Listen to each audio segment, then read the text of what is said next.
నా YouTube channel చూస్తున్న మీ అందరికీ స్వాగతం, సుస్వాగతం. సోమవారం రోజు మహాశివుడి యొక్క శక్తివంతమైన మంత్రాన్ని విందాం, పఠిద్దాం.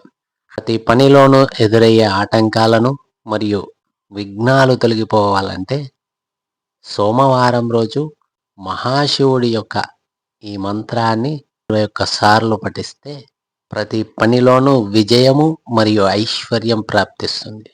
సోమవారం రోజు శివాలయానికి వెళ్ళి శివలింగానికి నీటితో అభిషేకించిన తర్వాత 21 బిల్వపత్రాలను శివుడికి సమర్పిస్తూ ఈ మంత్రాన్ని 21 మార్లు పఠించండి.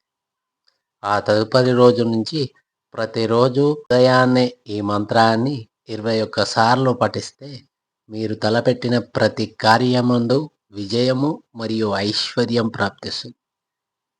ప్రతి పనిలో ఎదురై ఆటంకాలను తొలగిస్తాడు పరమశివుడు. కనుక ఈ మంత్రాన్ని వినండి, పఠించండి.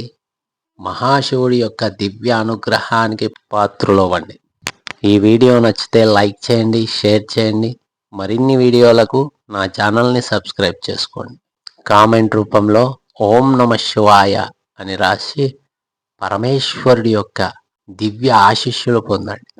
మంత్రం: ఓం సర్వేశ్వరాయ విద్మహే శూలహస్తాయ ధీమహి తన్నో రుద్ర ప్రచోదయాత్. ఓం సర్వేశ్వరాయ విద్మహే శూలహస్తాయ ధీమహి తన్నో రుద్ర ప్రచోదయాత్. ఓం సర్వేశ్వరాయ విద్మహే శూలహస్తాయ ధీమహి తన్నో రుద్ర ప్రచోదయాత్. ఓం సర్వేశ్వరాయ విద్మహే శూలహస్తాయ ధీమహి తన్నో రుద్ర ప్రచోదయాత్. ఓం సర్వేశ్వరాయ విద్మహే శూలహస్తాయ ధీమహి తన్నో రుద్ర ప్రచోదయాత్. ఓం సర్వేశ్వరాయ విద్మహే శూలహస్తాయ ధీమహి తన్నో రుద్ర ప్రచోదయాత్. ఓం సర్వేశ్వరాయ విద్మహే శూలహస్తాయ ధీమహి తన్నో రుద్ర ప్రచోదయాత్. ఓం సర్వేశ్వరాయ విద్మహే శూలహస్తాయ ధీమహి తన్నో రుద్ర ప్రచోదయాత్. ఓం సర్వేశ్వరాయ విద్మహే శూలహస్తాయ ధీమహి తన్నో రుద్ర ప్రచోదయాత్. ఓం సర్వేశ్వరాయ విద్మహే శూలహస్తాయ ధీమహి తన్నో రుద్ర ప్రచోదయాత్.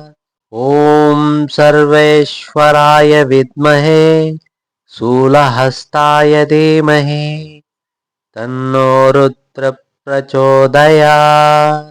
ఓం సర్వేశ్వరాయ విద్మహే శూలహస్తాయ ధీమహి తన్నో రుద్ర ప్రచోదయాత్.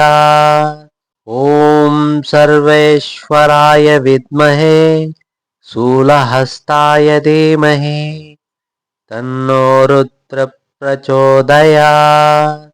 ఓం సర్వేశ్వరాయ విద్మహే శూలహస్తాయ ధీమహి తన్నో రుద్ర ప్రచోదయాత్.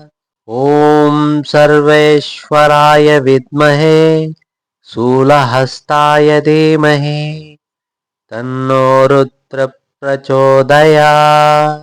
ఓం సర్వేశ్వరాయ విద్మహే శూలహస్తాయ ధీమహి తన్నో రుద్ర ప్రచోదయాత్.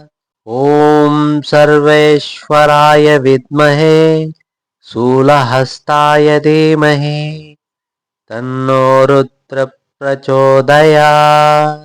ఓం సర్వేశ్వరాయ విద్మహే శూలహస్తాయ ధీమహి తన్నో రుద్ర ప్రచోదయాత్. ॐ सर्वेश्वराय विद्महे शूलहस्ताय धीमहि तन्नो रुद्र प्रचोदयात्। ॐ सर्वेश्वराय विद्महे शूलहस्ताय धीमहि तन्नो रुद्र प्रचोदयात्। ॐ सर्वेश्वराय विद्महे शूलहस्ताय धीमहि तन्नो रुद्र प्रचोदयात्। ॐ सर्वेश्वराय विद्महे शूलहस्ताय धीमहि तन्नो रुद्र प्रचोदयात्। ॐ सर्वेश्वराय विद्महे शूलहस्ताय धीमहि तन्नो रुद्र प्रचोदयात्। ॐ सर्वेश्वराय विद्महे शूलहस्ताय धीमहि तन्नो रुद्र प्रचोदयात्। ॐ सर्वेश्वराय विद्महे शूलहस्ताय धीमहि तन्नो रुद्र प्रचोदयात्। ॐ सर्वेश्वराय विद्महे शूलहस्ताय धीमहि तन्नो रुद्र प्रचोदयात्। ॐ सर्वेश्वराय विद्महे शूलहस्ताय धीमहि तन्नो रुद्र प्रचोदयात्। ॐ सर्वेश्वराय विद्महे शूलहस्ताय धीमहि तन्नो रुद्र प्रचोदयात्। ॐ सर्वेश्वराय विद्महे शूलहस्ताय धीमहि तन्नो रुद्र प्रचोदयात्। ॐ सर्वेश्वराय विद्महे शूलहस्ताय धीमहि तन्नो रुद्र प्रचोदयात्। ॐ सर्वेश्वराय विद्महे शूलहस्ताय धीमहि तन्नो रुद्र प्रचोदयात्। ॐ सर्वेश्वराय विद्महे शूलहस्ताय धीमहि तन्नो रुद्र प्रचोदयात्।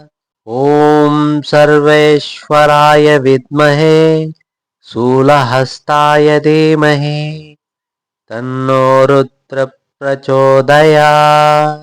ॐ सर्वेश्वराय विद्महे शूलहस्ताय धीमहि तन्नो रुद्र प्रचोदयात्।